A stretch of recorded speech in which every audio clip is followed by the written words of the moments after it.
بጸሎት ምምሳጥ በስመ አብ ወወልድ ወመንፈስ ቅዱስ አሐዱ አምላክ አሜን። ብጸሎት ምምሳጥ ብጸሎት ዝመጽእ ተመስጦ ብግሊ ወይ ከዓ ብጸሎት ማሕበር ወይ ድማ ኣብ ግዜ ቅዳሴ ክኸውን ይኽእል። ንጸሎት ብተመስጦ ዝጅምር ሰብ ብሕንቆትን ብምስትውዓልን ስለ ዝገብሮ ጸሎቱ ቅቡል ይኸውን። ቅዱሳን ኣቦታትና ናይ ጸሎት ቃላት ብኸንቱ ሕንቆት ዘይብሉ መንፈስ ቅልጣፈ ንኽውድኡ ጥራይ ኢሎም ኣይጸልዩን ነይሮም። ብምኽንያት እቲ ኣብ ኣፎም ዘሎ ጣዕመ ቃል ጸሎቶም ኣቋሪፆም ወይ ከዓ ቀልጢፎም ብምውዳእ ካልእ ቃል ክዛረቡ ኣይደልዩን።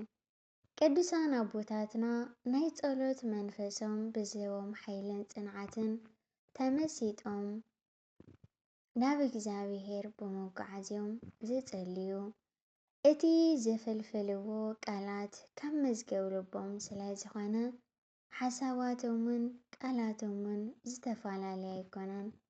ብዛዕባ እቲ ምስ እግዚኣብሔር ዝዛረብዎ ዘረባ እምበር ብዛዕባ ምንዋሕን ምሕፃርን ጸሎት ኣይኮኑን ዝጭነቑ።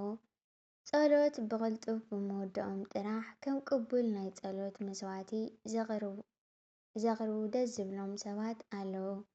ማር ይስሐቅ ግን ክመክር ከሎ ከም ዝብል ኣብ ቅድሚ እግዚኣብሔር ቃላትካ ምእንቲ ክትቋፀር ኢልካ ኣብ ቅድሚ እግዚኣብሔር ኣይትቁም። ብተመሳሳሊ መልክዕ ኣብ መንፈሳዊ መዝሙር ከም ጸሎት ጥንቃቄ ክንገብር የድሊ። ካብ መንፈሳውያን ነገራት ዝወፁ ዕላምኦም እግዚኣብሔር ዘይኮነ ነገራት ካብ ተመስጦ ወፃኢ ስለ ዝኾኑ ከንቱ እዮም። ኣብ ጸሎትን ኣብ መዝሙርን ናይ ምምሳጥ ባህሪ እንተዘይብልካ ካብ ናይ ኣቦታትና ጸሎት ካብ መዝሙረ ዳዊት ክትመሃር እየ ዝመኽረካ። ብሞትን ዘለኣለማዊ ፍርድን ምምሳጥ ቅድስቲ ቤተ ክርስቲያን ቅድሚ ምድቃስና ክንጽልይ ከም ዘለና እያ ትምህረና። ነፍሰይ ኣስተውዕሊ፣ ኣብ ቅድሚ እቲ ህያውን ሙታን ዝፈርድ ክትቆሚ ከለኺ ብሰንኪ ዝገበርክዮ ሓጢኣትኪ ዝስምዓኪ ፍርሒ መዳርግቲ የብሉን።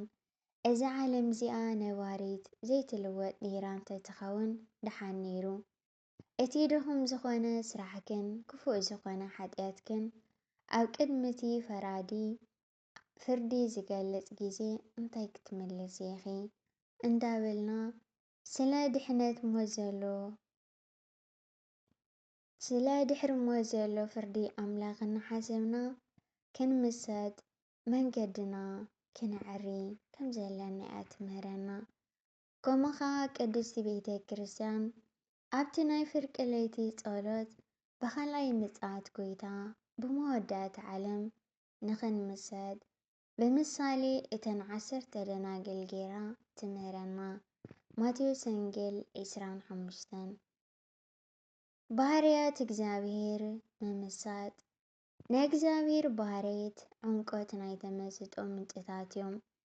ብብዝሒ ምሕረቱ፣ ብብዝሒ ሕያውነቱ፣ ናይ ትዕግስቱ መጠን፣ ናይ ክርስቶስ ኣምላኽና ርህራሄ፣ ፍቕሪ፣ ንሓጢኣትና ናይ ምሕረት ዓይኒ ምርኣዩ ነዚኦም ዝኣመሰሉ እናስተንተንካ ቅዱስ ቅዱስ ቅዱስ እግዚኣብሔር ኩሉ ምድሪ ብኽብርኻ መሊኣላ እንዳበልካ እንተመስጊንክዮ እቲ ባህርያቱ እናመሰጠካ ክኸይድ እዩ።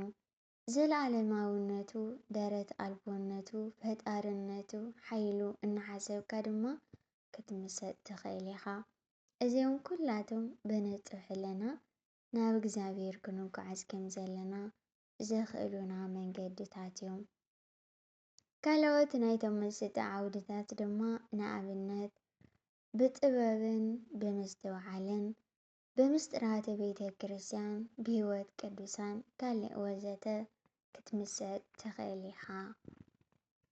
ንሎማዓንቲ ዝነበረኒ ብጸሎት ምምሳጥ ዝብል ናይ ተመስጦ ትምህርቲ ቀጻሊ ኸ መንፈሳዊ ልምምድ ዝብል ይቕጽል። ክሳዕ ንሱ እግዚኣብሔር ብምሕረቱ የጽንሐና። ወስብሃት ለእግዚአብሔር።